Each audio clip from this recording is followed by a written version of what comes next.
Ang mga aralin sa video na ito ay una, ano ang tekstong persuasive? Ikalawa, taglay ng tekstong persuasive ayon sa estruktura.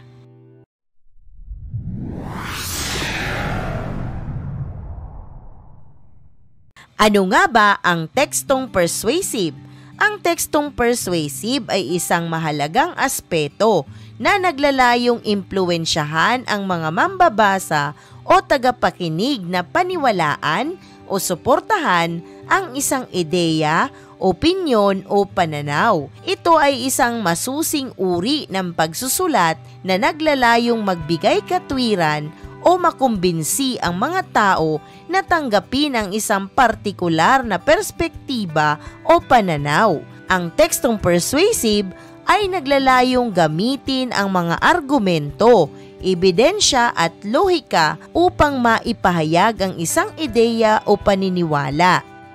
Sa ating pagpapatuloy, ano-ano nga ba ang taglay ng tekstong persuasive ayon sa estruktura?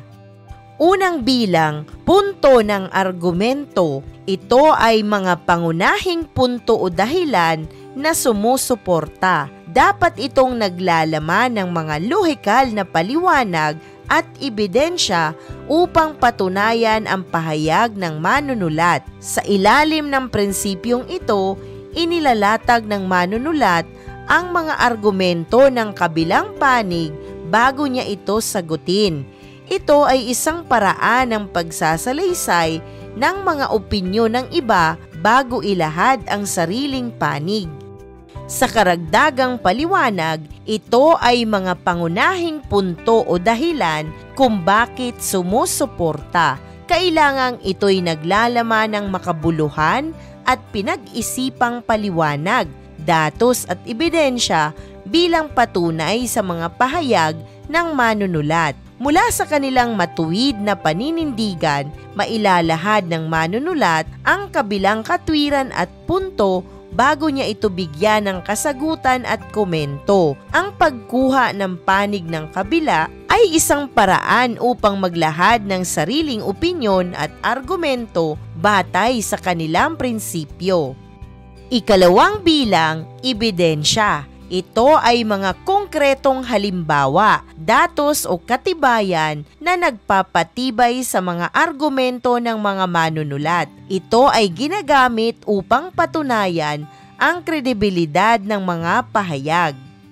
Mga patunay o katibayan ng manunulat sa kanyang mga pahayag at argumento na ito ay totoo at mula sa mga datos na nakalap. Ito ay pagpapatibay sa kredibilidad ng manunulat upang ang kanyang mga pahayag ay pagkatiwalaan.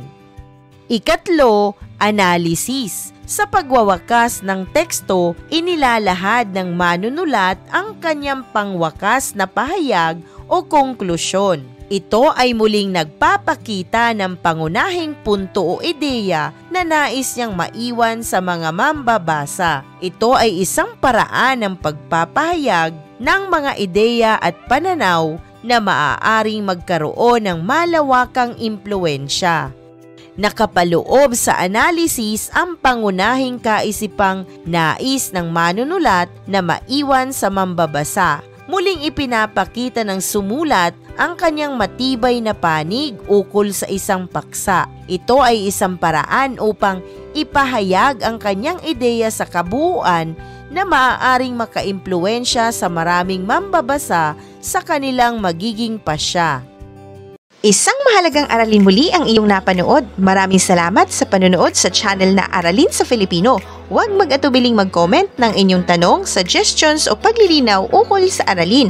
Munting kahilingan sa iyong kaibigan, paki-like, share and subscribe para updated ka sa mga susunod pang bagong video ng Aralin mo sa Filipino.